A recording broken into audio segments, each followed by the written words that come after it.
Hello दोस्तों, आप सभी लोग कैसे हैं? आई होप आप सभी लोग अच्छे होंगे। तो दोस्तों, आज की इस वीडियो में हम बात करेंगे फंडामेंटल एनालिसिस के बारे में, जो कि ये पार्ट 3 है।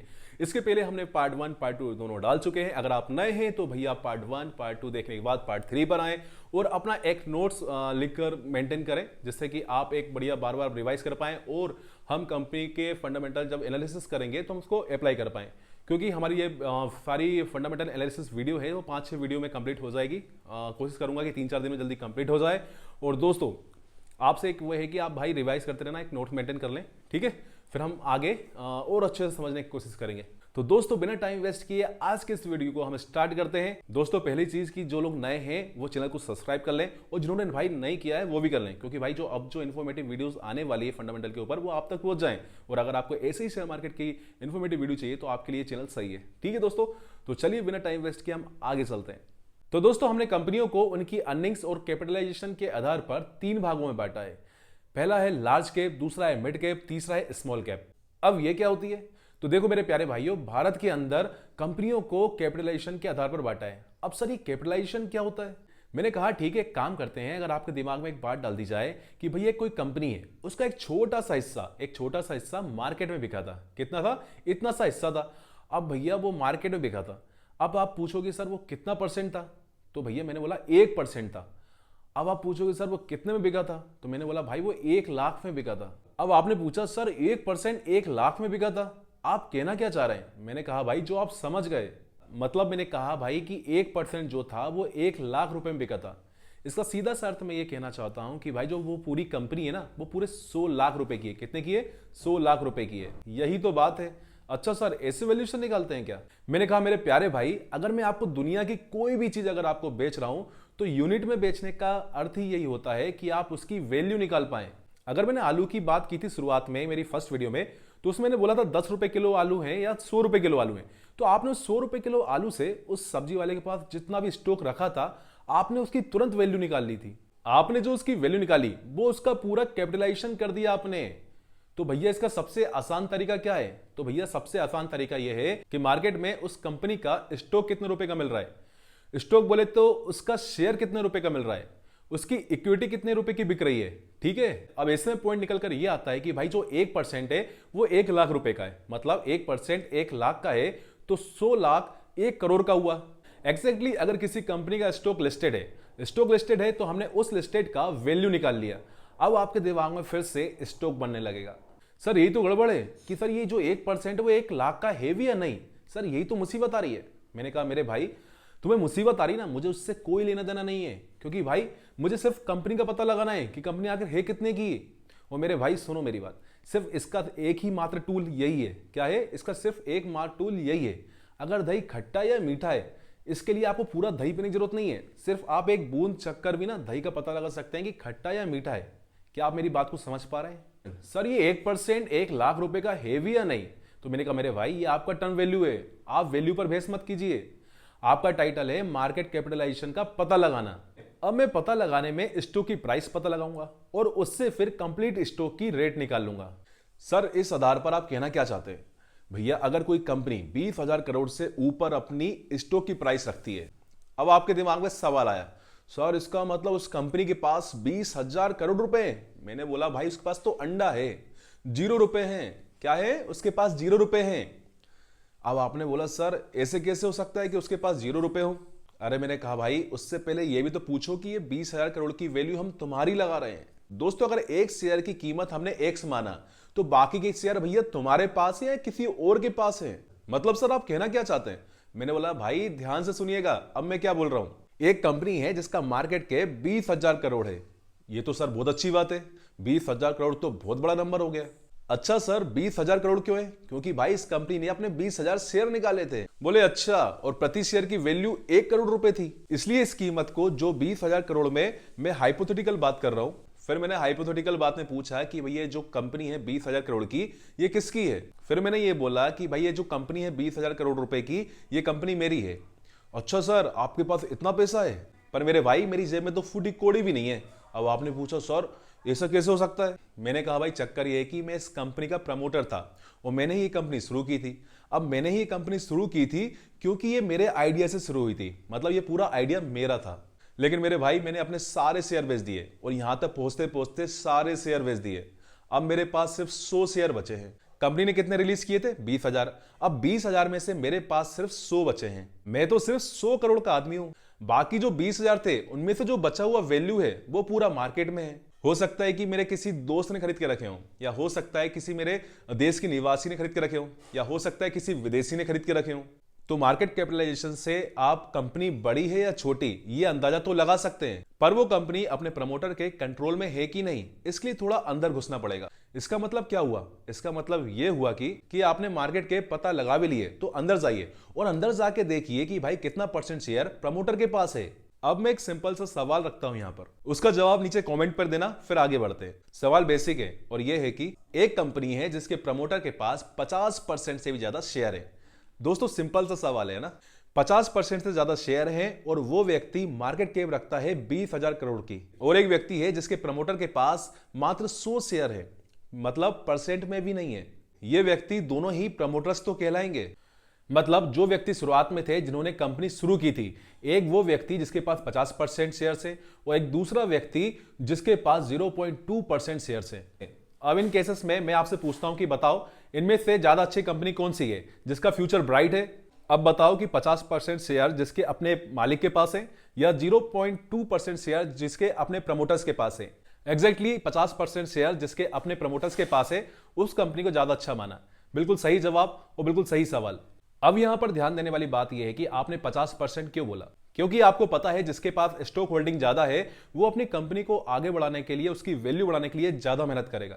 अगर बहुत बढ़ा भी लिया तो भी 100 का 200 ही करोड़ होगा, लेकिन दुनिया का पैसा 200 करोड़ होते होते 40,000 करोड़ हो जाएगा। ऐसे में उसका ज्यादा मुनाफा नहीं है। अब वो कहेगा कि भैया मैं इतना दिमाग क्यों लगाऊं, छोड़ो ना यार, सरकारी वर्सेस प्राइवेट नौकरी।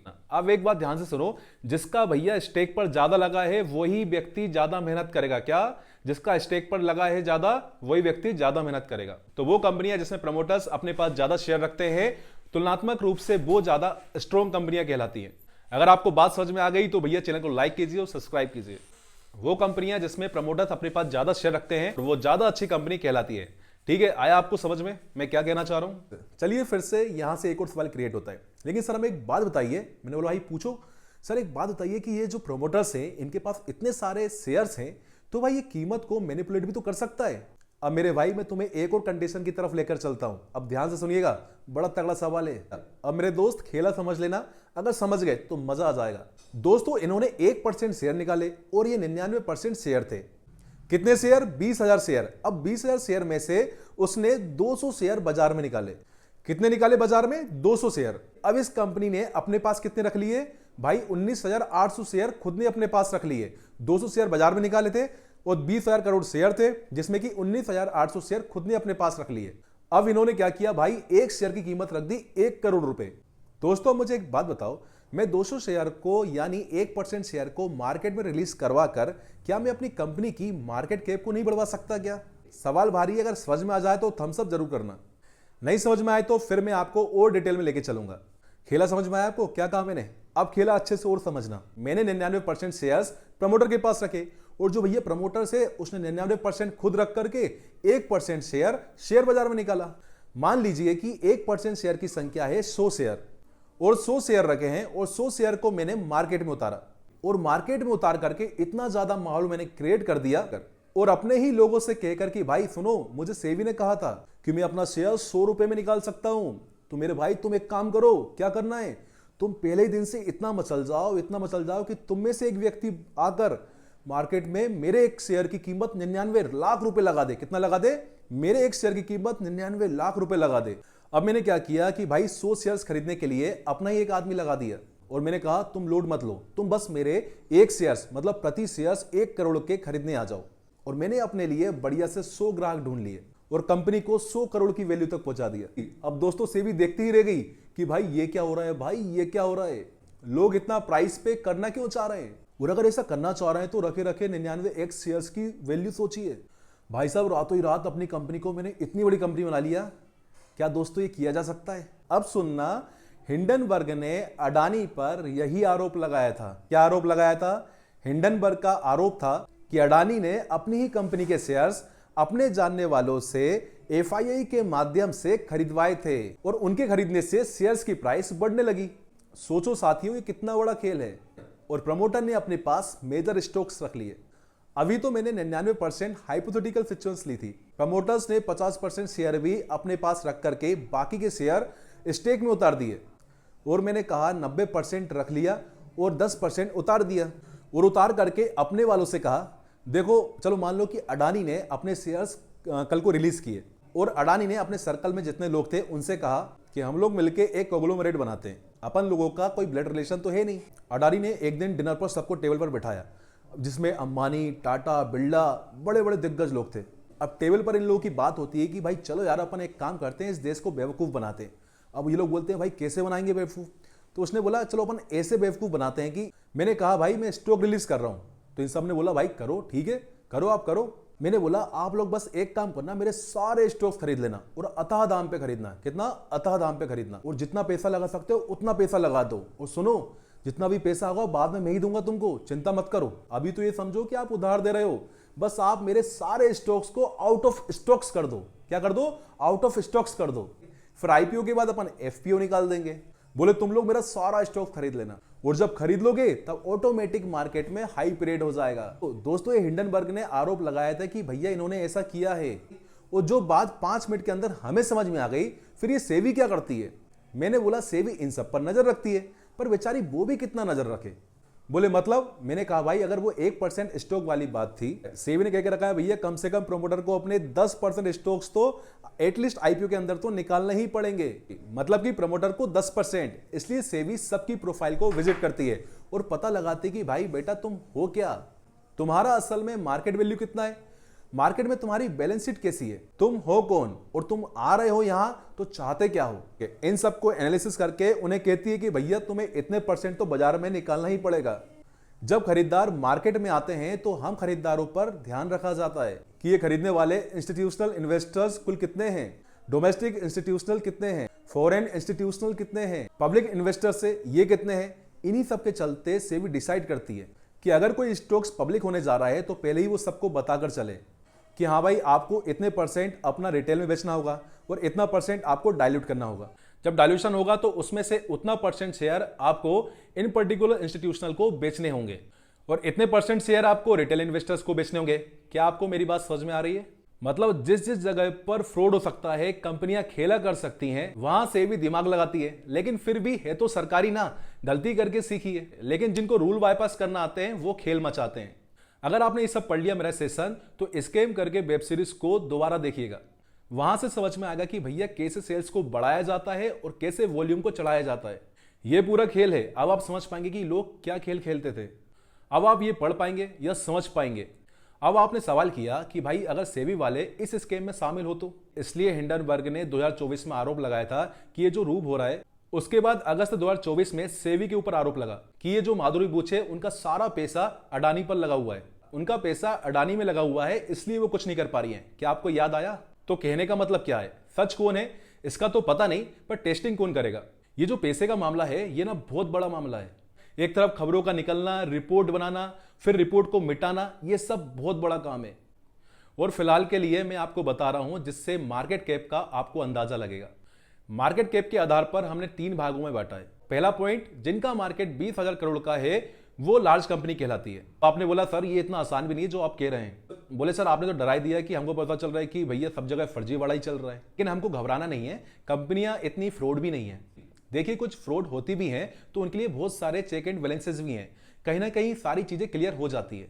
देखिए आपको ट्रस्ट रखना पड़ेगा। अगर देश की संस्थाओं से ही ट्रस्ट हट गया तो लोकतंत्र में आपको सिस्टम पर ट्रस्ट रखना ही होगा और ट्रस्ट रखते हुए ही हमको आगे बढ़ना होगा। अगर ट्रस्ट ही खत्म हो गया तो फिर कोई मतलब ही नहीं है। तो चलिए, दूसरी कंपनियां वो होती हैं मिड कैप कंपनियां, जिनकी वैल्यूएशन मार्केट की 5,000 करोड़ से 20,000 करोड़ के बीच में हो। तीसरी होती है स्मॉल कैप कंपनियां, जिनका मार्केट कैप 5,000 करोड़ तक का टर्नओवर या मार्केट कैपिटलाइजेशन हो। 5,000 करोड़ तक का ये जो मार्केट कैपिटलाइजेशन है ये स्मॉल कैप है। इन तीनों के आधार पर मार्केट के अंदर इन्वेस्टमेंट प्लान आते हैं। अगर कंपनी ज्यादा बड़ी है तो उसके ज्यादा तेजी से बड़े होने के चांसेस कम होते हैं, लेकिन अगर कंपनी छोटी है तो उसके बड़े होने के चांसेस ज्यादा होते हैं। ये एक नॉर्मल मानना है कि भाई जो टॉप पर है वो और कितना टॉप पर जाएगा ये तो नहीं पता, लेकिन जो भाई नीचे की लाइन में खड़ा है अगर वो तेजी से ऊपर आ रहा है तो भाई वो जरूर टॉप पे जाएगा, ये जरूर पता है। अर्थात लार्ज कैप कंपनी और कितना लार्ज होगी ये तो नहीं पता, लेकिन स्मॉल कैप कंपनी का भविष्य लार्ज कैप है ये जरूर दिख रहा है। लेकिन ये कोई स्टैंडर्ड प्रोटोकॉल नहीं है, लेकिन फिर भी ऐसा माना जाता है कि स्मॉल कैप कंपनी का रिटर्न्स ज्यादा लंबे समय तक अच्छा देती है। लेकिन ये रिस्की फिनोमेना भी है कि भाई ये छोटा है, वो इतनी ऊपर से जा पाएगा कि नहीं, तो भाई पैसा भी डूबना तेजी से है। तो भाई ध्यान रखो, स्मॉल कैप को अच्छा रिटर्न भी माना जाता है और रिस्की पोर्टफोलियो भी माना जाता है। उम्मीद है कि आप सभी लोग अच्छे से समझ पा रहे होंगे। क्लियर? मतलब अब फंडामेंटल्स की बुनियाद बनना शुरू हो गई है, मतलब फंडामेंटल एनालिसिस के पिलर्स बनना स्टार्ट हो गए आपके दिमाग में। तो दोस्तों हमने फर्स्ट, सेकंड, थर्ड वीडियो से हमारा अब फंडामेंटल एनालिसिस के पिलर बनना स्टार्ट हो गए। अब दोस्तों अब आपको मजा आ जाएगा फंडामेंटल की अब अगली नेक्स्ट वीडियो में। तो दोस्तों अगर जो नए लोग हैं भाई वो फर्स्ट, सेकंड, थर्ड जरूर देखें।